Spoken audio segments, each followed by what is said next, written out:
right, ladies and gentlemen, namaskar and a very warm welcome to everyone. Leaders are people who make things happen.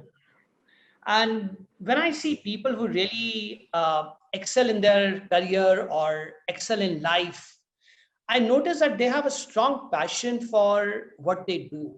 And that passion makes a world of difference. And having interacted with CXOs for over 2 decades, I realized that there's so much that goes on in their lives that if CEO Lounge were to document them, we could create our own Netflix. So keeping that in mind, we decided to create this platform of Bantering Blues, where iconic leaders can come and share their stories with the world. From setting up an entire research team in Afghanistan with the noise of blast in the background, to waking up at a remote lodge and realizing there's a crocodile sleeping under the bed. At Bantering Blues, we have got unimaginable stories from all over the world. And our guest today is no ordinary person. He needs no introduction. He's the most celebrated face in Indian cuisine. I remember some 2 decades back, somewhere in Dubai, standing in a long queue to get an autograph and a picture clicked with him. I still cherish that moment.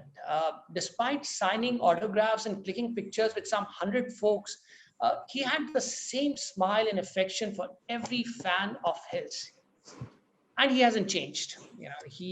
I feel privileged to know him closely now, and what has stuck with me is his simplicity, his charm, his smile, and his penchant for interest beyond his work for playing drums and music and much more. Friends, our guest today is a celebrity, entrepreneur, television personality, and you can keep adding up to the list. His commitments towards the community and nation building is inspirational.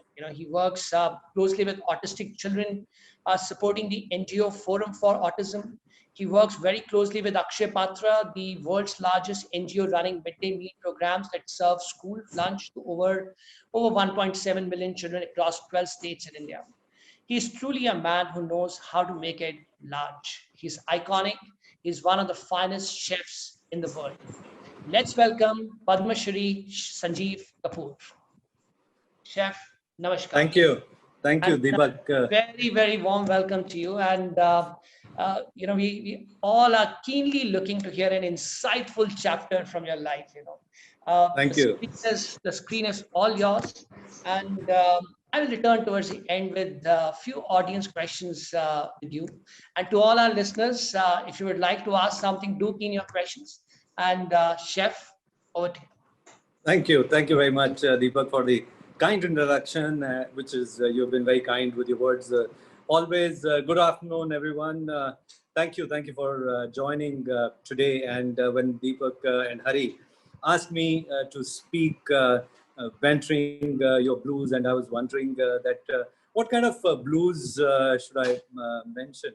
The only blues that I'm familiar with are musical blues, which are fascinating, which are very good. So I would say that in terms of celebrating blues, I'm not the one who has ever shared anything which is that, oh my God, I had to sleep on the platform, I had nothing to eat, and no, I have not done any of that. While all of us go through our struggles, all of us have our fair share of hard work and things that don't go our way. I'm sure that all of us have been there, done that. But I've always believed that things are, at times, they're not always as good as they seem. And at the same time, they are not as bad as they seem. And the good thing is that there is always learning. There's always an opportunity. And when I was asked to speak on this, I thought that he also mentioned that share something that people may not know about you. Being in public life, being interviewed so many times, when there are attempts to make feature films on you. And in fact, he mentioned about Netflix. Deepak must tell you that I got a call from Dubai today on a story, episodic story, where my life story with some cooking, which they wanted to pitch and things like that. So it becomes difficult to come up with something. पिटारे में से कुछ ऐसा निकालना, ऐसा कोई कबूतर उड़ाना जो पहले नहीं उड़ाया is not that easy. I can tell you that. But I thought that I may have to go back a little bit, and it's something which I can share. It goes back to when I was about 25 years old, and the time was 1989. Indian economy was not doing that well. We all know that what kind of restrictions, what kind of troubles we had, and what problems we had. And I was working, I was struggling, I wanted to create a name for myself. I was supposedly doing well. I had the opportunity to do well, but yet I was not. I wouldn't say that I've been able to create a global mark. For that instance, I was young and I was doing well in the company, but still there was so many things yet to be achieved. And there was a large opportunity that came in at that time, was to work in a country which, if I were to say that, if I were to ask a question that which is the most beautiful country in the world, what would you say? What are the top 3 countries that would come to your mind in terms of scenic beauty, people, niceties? And I can bet my top dollar on it that New Zealand probably is a country that you would be thinking. And that's the opportunity that came my way. It was an opportunity to work in a restaurant, and our company had signed a contract, and there was a franchise that our hotel company has signed with a local owner in New Zealand. And one of the chefs from the company, we had hundreds of chefs, would be selected to go there. So it was a big opportunity, but it was a race. You had to fight. You had to. There was a trade test. You had to do interviews. You had to do everything. And I was not the most experienced. I was bright. I was good. I was young, and so there were tests and trade tests and cooking and more cooking and all of that. And I was moving on, and I was moving on, and I was moving on to a stage where I was selected. Wow. To work in a place which is a dream country, and to go out of India, work outside India, and that after a tough selection is like a dream come true. It's something that you can say, wow, this is something which, what else you can ask for? We didn't have the option of negotiating our salary. This year was 1989. And we were told that we would get, I was to get 1,600 New Zealand dollars. And 1,600 New Zealand dollars seemed very good. It was something which was fantastic. $1 was 8 rupees. And so it was not bad at all. And packed my bags, selected, going to New Zealand via Singapore. And those were the days where we could get 500 US dollars as money that you can take from RBI. Did that, stopped over in Singapore, not a stopover, but a layover for a few hours. And I was into music, loved my music. I was not carrying much, but I had $500 in my pocket. And I realized that I needed a music system. While they would provide everything, but a music system is that I wanted to have. And the Singapore airport, Boon and Company, I still remember. I looked something which was $150, looked very nice. And I said, okay, let me see something. I have $500 and found something that was $300 worth. I said, let me try and get something better. And I found something which was for $650. A stereo system, nice, beautiful stereo system for me at that time. And but I didn't have. But I had a colleague who was traveling with me, Rakesh Mehra. I borrowed $150. I said I would at the end of the month, when I would get my salary, I would return it to you. And I took that $650 with a studio in tow. I go, and next stop was Sydney Airport. There were no direct flights. There's still no direct flight to New Zealand. We had to go to Wellington. And at Sydney, first time in Australia, first time outside India, and such a great feeling.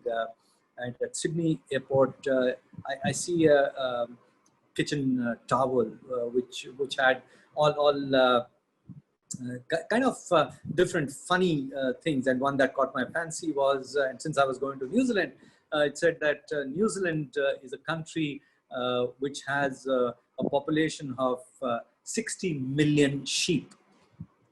3 million of them think they are human.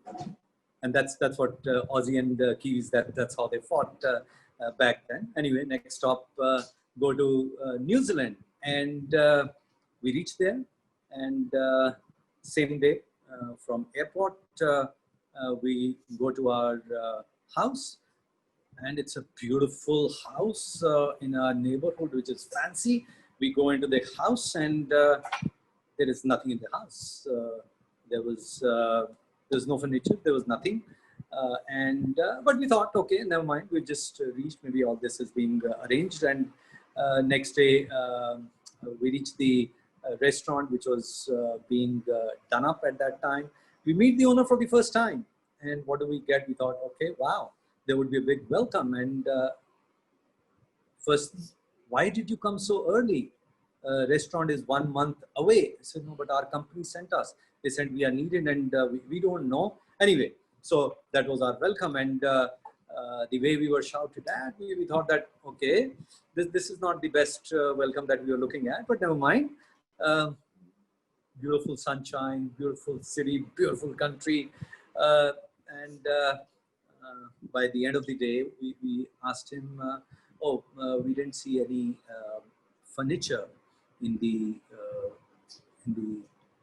house, so we have to sleep, and we need some furniture and beds and mattresses, and house also does not have curtains, and the answer that we get is, but yeah, it has carpets. I said, yes. And said, it has water. Yes. It has heating. Yes. It has hot water. Yes. But there's no furniture because our contract said that accommodation would be reasonably furnished. And the franchisee owner at that time was a lawyer also. And he said, you know what? To me, it's reasonable. It's reasonably furnished. If you want something else, go ahead and buy. And that was my first learning. Read your contracts. Don't take them lightly. Reasonably furnished does not mean define what is reasonable. So that was a great learning for me, that definition of reasonable, what should it be, was something. Anyway, remember I had spent whatever money.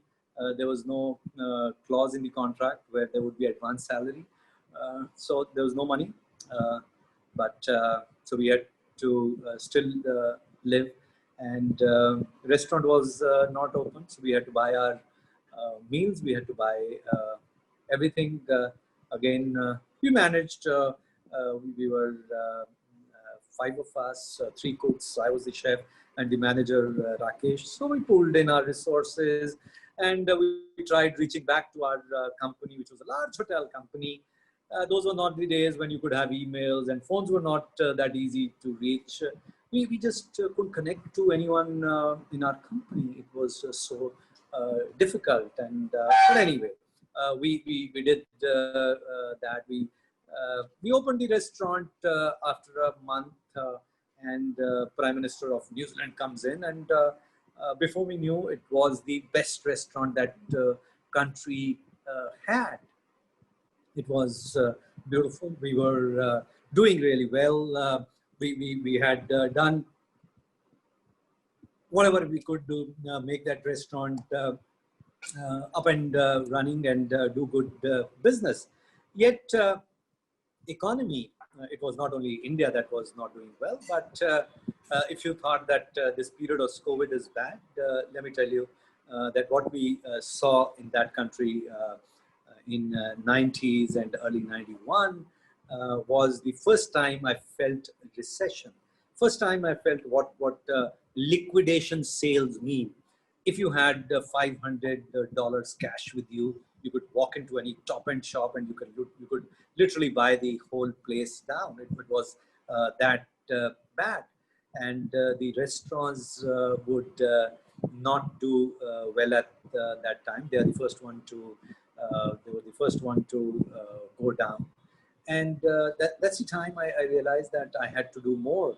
And I started thinking like an owner, because I was working as an owner, and he used to push us so hard that if somebody read the menu from the restaurant outside, because menus were kept outside, and after reading, the person did not come into the restaurant, he would look at it and say, look at that, dollars running away, and what are you doing? You're not getting them in. Anyone who reads the menu should come in. And I started to realize that we had to do more. Saturdays and Sundays lunches were not open. I suggested to the owner that, you know what, I can teach how to cook people, and we can charge $20 a person, and people who would come in. You cook 10 and I keep 10, and I would work extra. And he said, no, if we start teaching Indian food, why would they come to us? And I said, no, it does not work like this. I think it'll work. It'll give us extra dollars, and extra dollars caught his attention, and we agreed on that. And I started cooking classes, and we started to do well, not only through revenue through classes. People started to build a bond, and they would say, oh, this is the restaurant that I learned from, and they would have their birthday parties and things like that. And people would come into our restaurant, more restaurant revenue. And all around us, restaurants were shutting, shops were shutting. And there was a lot of pressure on cost and extra revenue and all of that. The building that we were in, offices were shutting. The door, there was a shop next door which shut down. And I spoke to the owner. I said, you know what, I think we should take the place next door. And he said, what do you mean? I said, I think we can go to the building owner and say that we want place rent-free for 2 years, and I will create another cuisine. I will serve it from the same kitchen, which we can connect, and don't invest too much, but let's do that, and you pay me something extra. And because I was looking at my survival, I was looking at making more money, but yet I had to give him more money, and that's the only way we both could survive. And again, he thought that was a good idea, and no extra kitchen help, no extra burden on him. With little bit of money, we got the place rent-free for 2 years, and we opened a restaurant. So we had an Indian restaurant, and next door we opened an African restaurant called Zanzibar, and we created. We put a live band, and I used to teach his son percussions, and we would play, and we would bring more people, and we did well from there also. Suddenly, I was darling for the restaurant owner, because I was earning more money for him. While all this was happening, my colleague Rakesh was the manager. The owner said that, you know what, we don't really need him, and he's an extra cost. And I said, yeah, whatever. His contract is for 2 years. You do whatever, but do not ill-treat him. So while I was given a Mercedes car, I was getting check signing facilities, I was being given everything, and the manager was harassed, and that was not something that was acceptable to me. And I would say that, don't do this. This is not right. This is not how things should be. That you don't want to renew his contract, that's okay, but don't do this. And he at that time, the owner thought that here is a young chef whose future is in this country. He's doing well here. I had created a name for myself, and he had promised me permanent citizenship of that country, and that was a dream come true for anyone.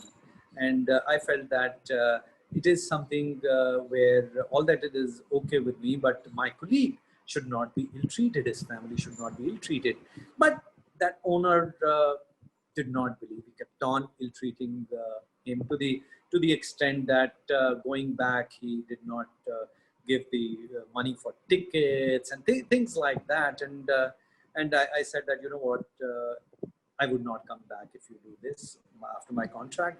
And he said, you know what, your life is here. You have everything going for you. And it's something, remember early 91, Indian economy was in shambles. There was nothing going right. Opening of economy had not happened. And here, the only good thing that had started, we could see at that time for us, because we were working outside, was rupee was devalued. Devaluation was done. So we were, for same dollars, we were getting more salary, right? But still, I said, no, this is not right. So our owner said, no, everything is there for you, but not for him. And I said, you know what, I will not come back. I will not come back because you're ill-treating my colleague. And I believe that while my future is something that is good in this country, and you are making all of that sure, but I will not come back. He said, you know what, go take your vacation, and you have the return ticket, you will come back. And I know this, you will not stay there. I said, you don't know me. I will not come back, because if you can do this to my colleague, you can do this to me tomorrow. And no matter what is in store for me, my values, my ethics, my principles do not allow me to come back. And I came back after finishing my tenure. I never went back. I did not go back. Rakesh and I, we're still very good friends. His son's wife, we are like family. And I can tell you that while I may have had a great life in New Zealand, I would be a citizen of New Zealand. I would have enjoyed that fresh water, everything of that country. But to me, I think the values that I had been brought up with, justice, fellowship, friendship, were more important than my future. And I can say that for me, over when I came back, I could not be stopped. India started to open up, and by 92, early 92, Z started a new TV channel. There's an opportunity that I got for one episode, and that one episode, I converted that opportunity from one episode to 19 years of loyalty to one TV channel with one show. And through that, brick by brick, keeping my principles intact. And I would say that the learning over the years that I got in New Zealand and after that is something that I treasure. While I may not have lived in New Zealand, but now, based on the principles, based on what I have believed in, today I'm sure I can buy a pristine island as beautiful, if not more, as New Zealand. And I can say that the journey for an entrepreneur, the entrepreneurship learning that I got in New Zealand, that I would still cherish. I still read my contracts really, really well, and I understand what is reasonable and what is not. Thank you very much.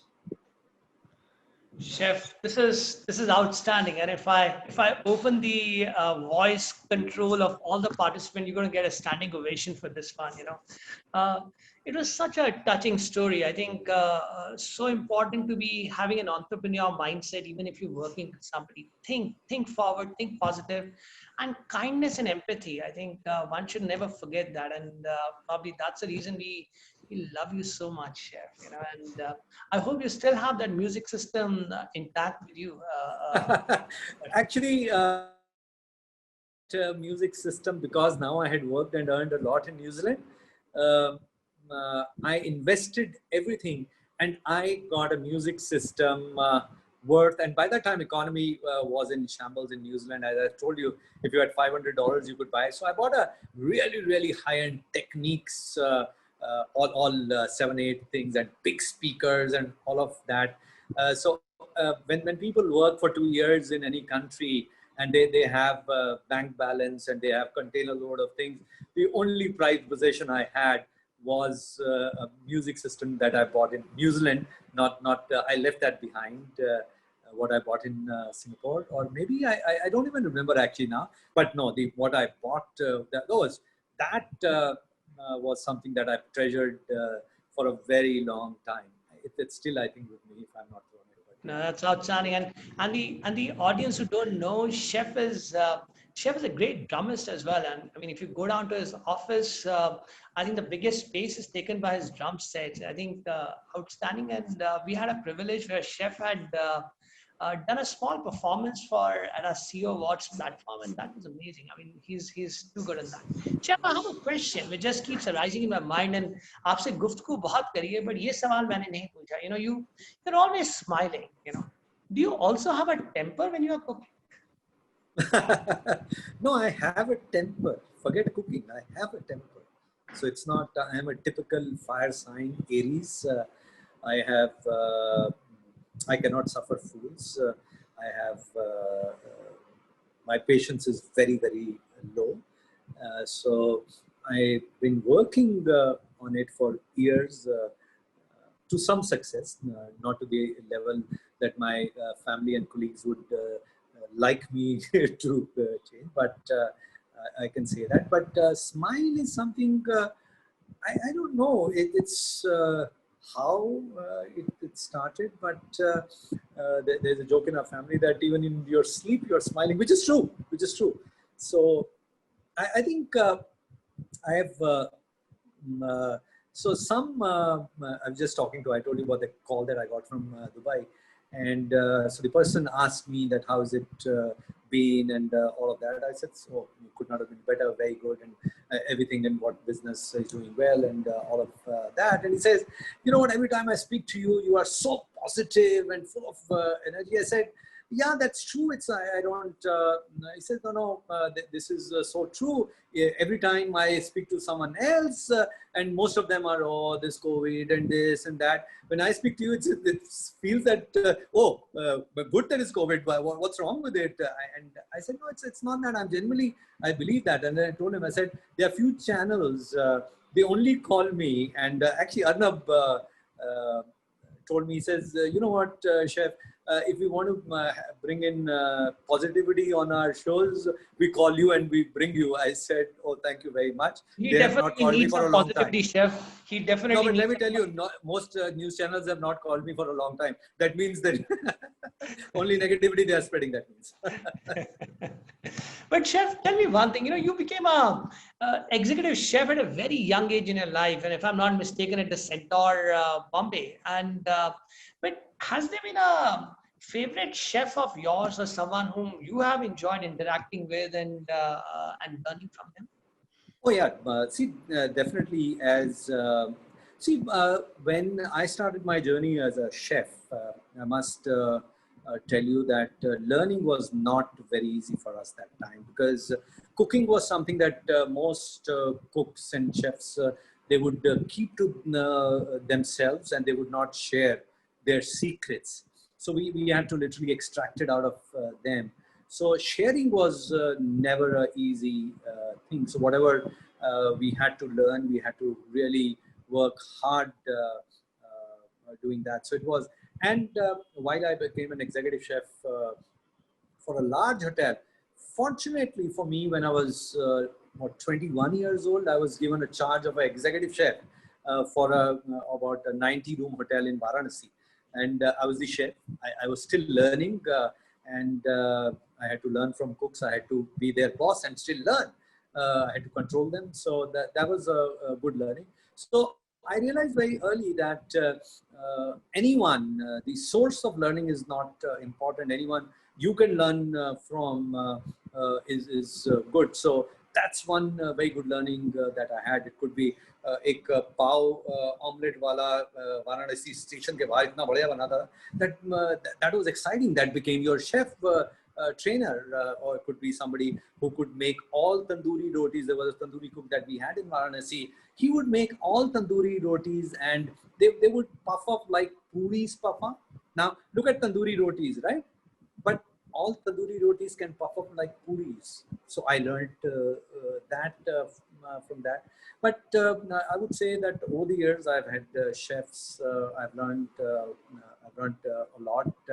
So there used to be a boss that I had in my ITDC days, Chef MS Gupta, and he was so particular in detailing everything, and to the extent that we would get annoyed with his level of detailing.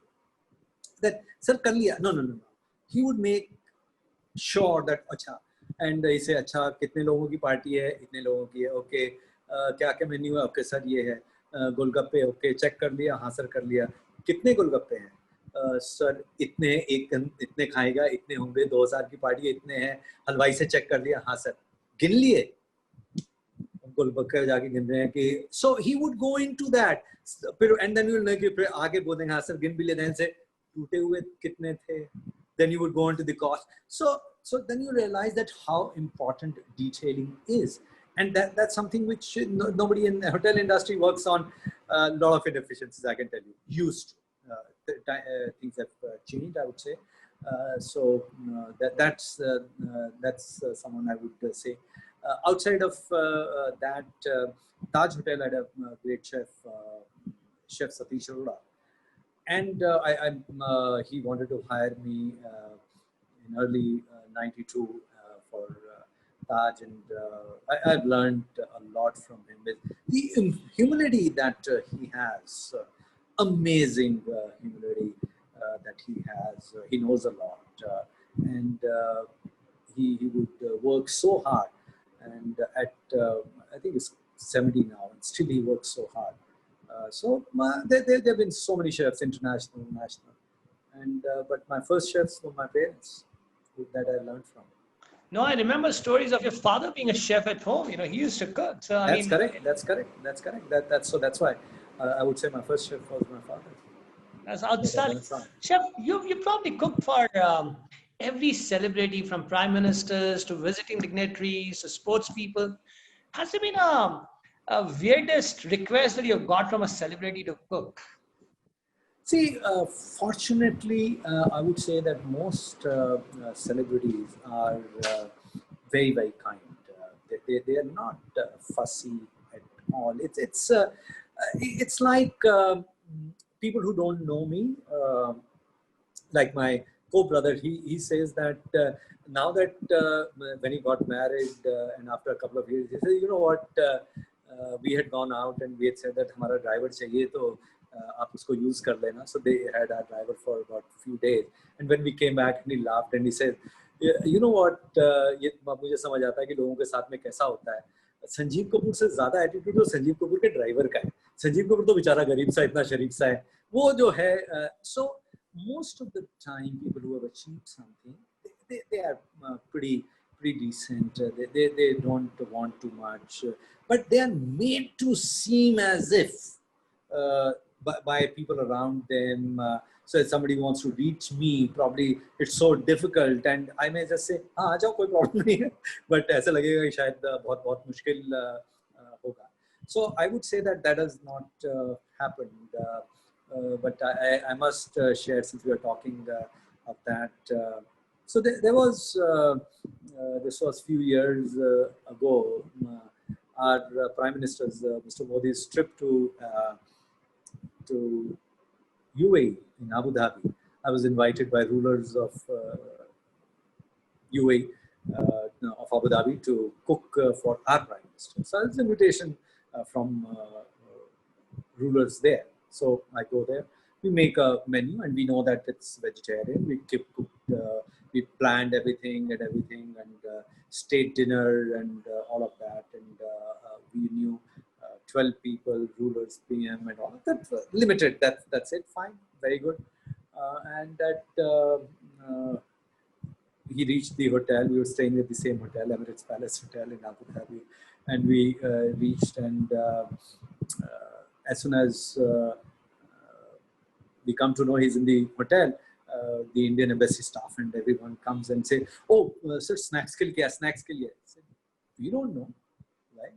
We have been called to cook for dinner." So, "नहीं sir, अब आप आए हैं तो और कोई थोड़ी करेगा." Okay, fine, we will do something. And so I started to look around. We were in a hotel, so we could manage. So it was not that difficult. And while we were doing this, we got this information that, oh, PM is fasting. Okay, never mind. So we know that what kind of fasting food is there. So we started preparing for that, and all of that. And suddenly we get another message. No, PM is fasting. He will not eat. Oh, okay. He will not eat. You have been flown from India, and he will not. Somebody who's travels, who stays with me, and he met me, and he says, he called me, sir, sorry, मुझे नहीं पता था आप आ रहे हो, तो ये तो गड़बड़ होगी, but तो सर तो खाएंगे नहीं. I go, whatever, it's okay, I can't. And about 15 minutes later, he calls me, and he says, नहीं सर, मैंने सर को बताया कि आप आए, तो उन्होंने बोला कि नहीं, इतना कर रहे हैं तो जरूर खाएंगे. So look at the greatness of that man. He knew that there's a special arrangement that's made for him. So he said that no, he will eat. Of course, it was vegetarian. He did that, and look at the greatness. Absolutely. Now, this is at our Prime Minister level. Now, the rulers. So it was a table of 12, which included all the top people of UAE, the rulers, Sheikh, and all of that, and top. All of them are non-vegetarian. So we're cooking non-vegetarian for them and vegetarian for our Prime Minister. And as soon as they come to know that, oh, he is eating vegetarian, we will also eat. All of them also turned vegetarian for that meal. It's a different story that all of this was communicated to us, but was at 5:30. And 7:30 was dinner. So that's another story. There's another book that I can write just on that meal, that what we went through during that time to do that. But most of them are not fussies. So the lesson learned that, next time the rulers call Chef Sanjeev Kapoor, they must inform the office of the Prime Minister Modi that, listen, the food is cooked by Sanjeev Kapoor. So actually, it happened again. It's not that it did not happen. Again, his next visit, I was there, and I was fortunate on both occasions. I had one-on-one time with our Prime Minister, almost an hour each time. It was very precious, and conversations on everything, not only on food. He is, his information, his knowledge, phenomenal. I thought that on food, I would know so much. Any topic that I would discuss, and we were talking, sambar की बात हो रही थी, तो उसके अंदर मैंने कहा, सर ये लोगे आप ड्रमस्टिक? तो हाँ, ड्रमस्टिक तो बहुत अच्छी होती है, इसमें ये होता है, इसमें ये होता है, इसके अंदर ये होता है. अच्छा सर, ड्रमस्टिक से ज्यादा उसकी अरे मोरिंगा तो मत पूछो जी, 500 रुपए किलो हो गया, इतना एक्सपोर्ट हो रहा है, इतना ही हो रहा है. I'm saying, oh my God, foodie मैं हूँ या ये क्या है ये? What is it? So very very lucky. There's a very interesting question which somebody has posted, and they said that during the 19-year-old stint at Z, you must have got several opportunities and offers. Did you ever feel you were too comfortable being there? Okay, so no, did I get? Of course, I got. I got them from all rival channels. From Sony, I got from Star. I got everywhere. I got that.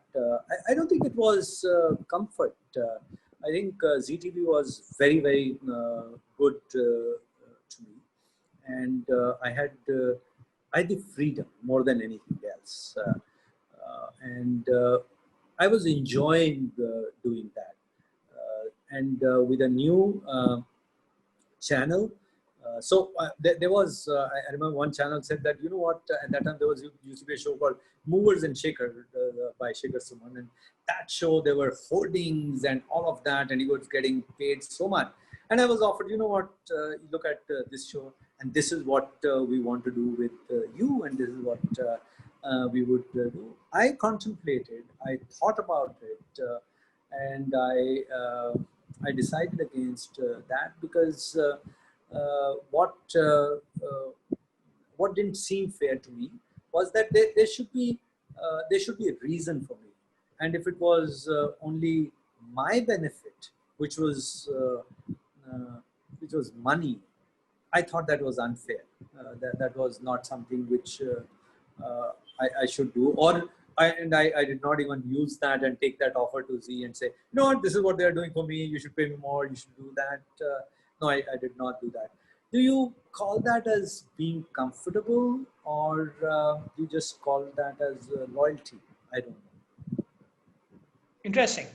Chef, we know that your batchmates love you so much, and of course, I've heard some stories from Puneet Chitwal a lot. But this is more interesting. Someone is the brother of your class batchmate. Her name was Sandhya, and her brother Simranjeet Singh has said that she keeps talking about her ethics and values, and so important in today's time. So yeah, so. Okay, so we had two Sandhya. So this I'm assuming this is Sandhya Singh's brother. That means. That's correct. Simranjeet Singh. Sandhya Singh, yeah. Other was Sandhya Mehta. No, I know both Sandhya and Munish, her husband, also. Unfortunate, they lost their son in flying very young. He was training, but great. Both are great couple. Yeah. Great. Good friends. Such an engaging conversation. आपके साथ तो पूरा दिन निकल जाएगा गुफ्तगू करते हुए, but we really value your time, and we know that. So thank you very much for taking the time and sharing this moment. This was really positive, and we really enjoyed this. And I hope that we'll see you again soon at one of our platforms and more views. And to all the audience, thank you for joining in. I hope it was a good session, and see you all on the next Saturday again for another interesting session like this. And we will keep inviting Chef again and again. So Chef, thank you again. Thank you. And, thank you very much, everyone who's watching. Thank you. Thank you, Deepak. Thank you, Hari, and thank you. Really enjoyed. Thank you very much.